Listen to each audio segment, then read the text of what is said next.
Hi everybody, thank you for coming to my presentation.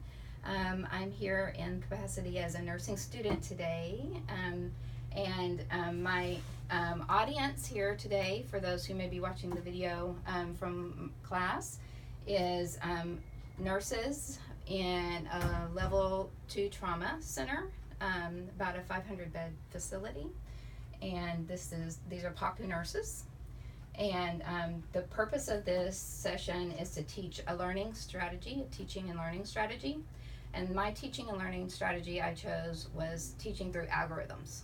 So I'm going to present to you an algorithm that we have here at the hospital, and it's our sepsis algorithm. It's available through our sepsis protocols, and later on in the instructions I'm going to teach everybody how to find this algorithm through the Epic CareLink system. But for now, we're just going to go through the algorithm, okay? So we'll start here at the top with your routine sepsis screening.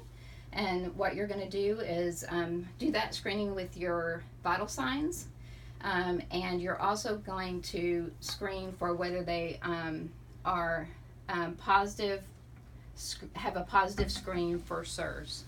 And the positive screen for SIRS, this is where we have on the algorithm, next to the algorithm includes the criteria that is for the SIRS criteria. So if you meet any of these criteria, temperature, less than or equal to 36, and actually for sake of time, I'm not going to read through every single one of these, but you can see here the sepsis criteria. So if you were to screen positive for 2 out of 4 of these, then following the algorithm, you would move to your infection screening. This is part of your infection. You'll go to the infection screening, and you're going to look and see, as you follow the arrow here, whether they have suspected or documented infection or not. If they don't, you're going to go back to your routine sepsis screenings with your vital signs. And if they do, then you're going to move to phase 1. Can somebody volunteer for me to read phase 1 here? Activate RD. Okay, so you'll notice here, this is when you would activate rapid response. The hospital implemented that because they wanted to be able to have the rapid response team come, because they are aware of this protocol, very well aware of this protocol. And there's parts of this protocol that need to be basically completed within a 3-hour window, and some of it within a 1-hour window to save lives. And that's part of the sepsis, surviving sepsis campaign. So that's what this is all based on. So you call rapid response so that they can make sure that all the pieces are put into place, and they want us to do that, okay? So with this, you also move to your sepsis. AEP stands for Adult Emergency Protocol.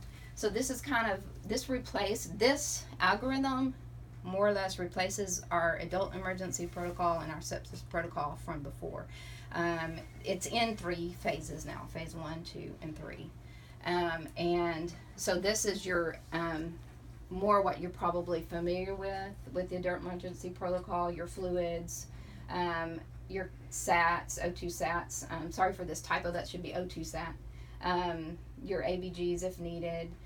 You would contact our anesthesiologist here is who you'd be contacting to make sure that they, which pieces of this they do or don't want. They may have already done some of this in the OR right before they come out or whatever, but this gives you a guideline as to what you would maybe want to do, your labs that you might want to have done, or if x-rays need to be done if they weren't already done, and then notifying your MD and asking about antibiotics. So from there, will somebody else volunteer to tell me where we go from that point?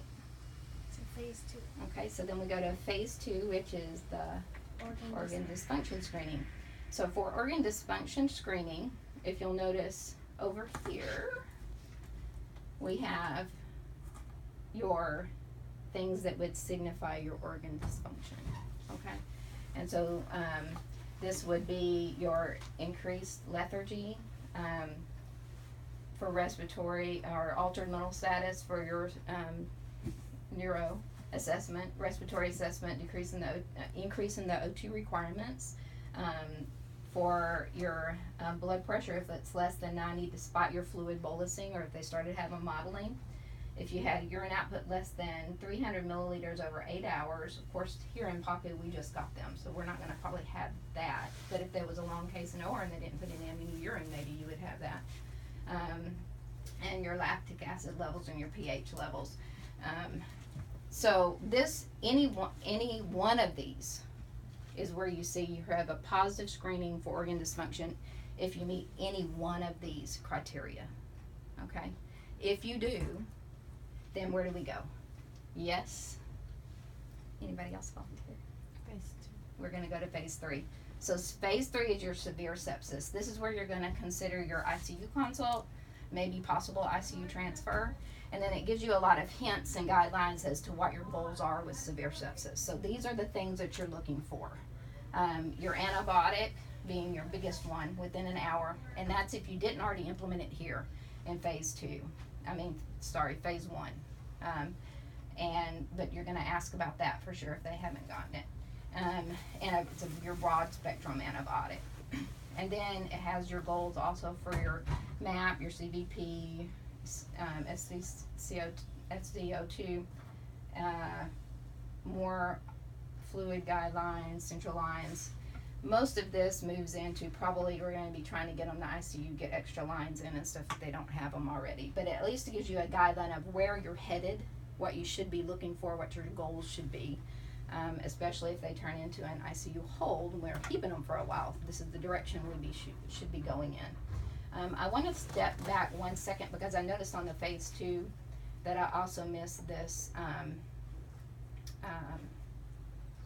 This is actually in the very beginning for your infection screen. So when we're doing this infection screen and looking at whether we're going to look for sepsis, besides your positive screening for SIRS, you're going to do your infection screen, which is this. So you're going to look for if they had a recent procedure, weakness, fever, chills, lethargy, purulent drainage, non-productive cough, cloudy or foul smelling urine. So that's also part of that screening for the infection. So along with this SIRS criteria, you're looking for whether they have a suspected infection. So if you just had these things without your suspected infection, you would be going back to your routine sepsis screening. Okay. And so also, if you notice on this part to me was a little confusing when you look at the algorithm online, the positive organ screening here for organ dysfunction. So if it was yes, you go to severe sepsis, but if it's no, then this arrow, if you can notice, it goes all the way back up. So you go back to your routine screening. So it doesn't mean that they didn't have sepsis. It just means maybe they didn't move to severe sepsis. They stayed in this spot, and you can treat, but go back to your routine screening at that point and continue to monitor for organ dysfunction to make sure you don't move here. Okay. Anybody have any questions or anything? What's the other side? Oh, sorry. That includes the learning objectives, which are basically the 3 things that were on your pre-test, post-test. So the goal for this algorithm is that you can pull it up and you can look at it and you would know what to do. So for your post-test, you get to look at this and answer the questions, because that's the point. In the real situation, you'd be able to look at this and you would know your answers because they're right there in front of you. So I'm going to create this into a poster for our department.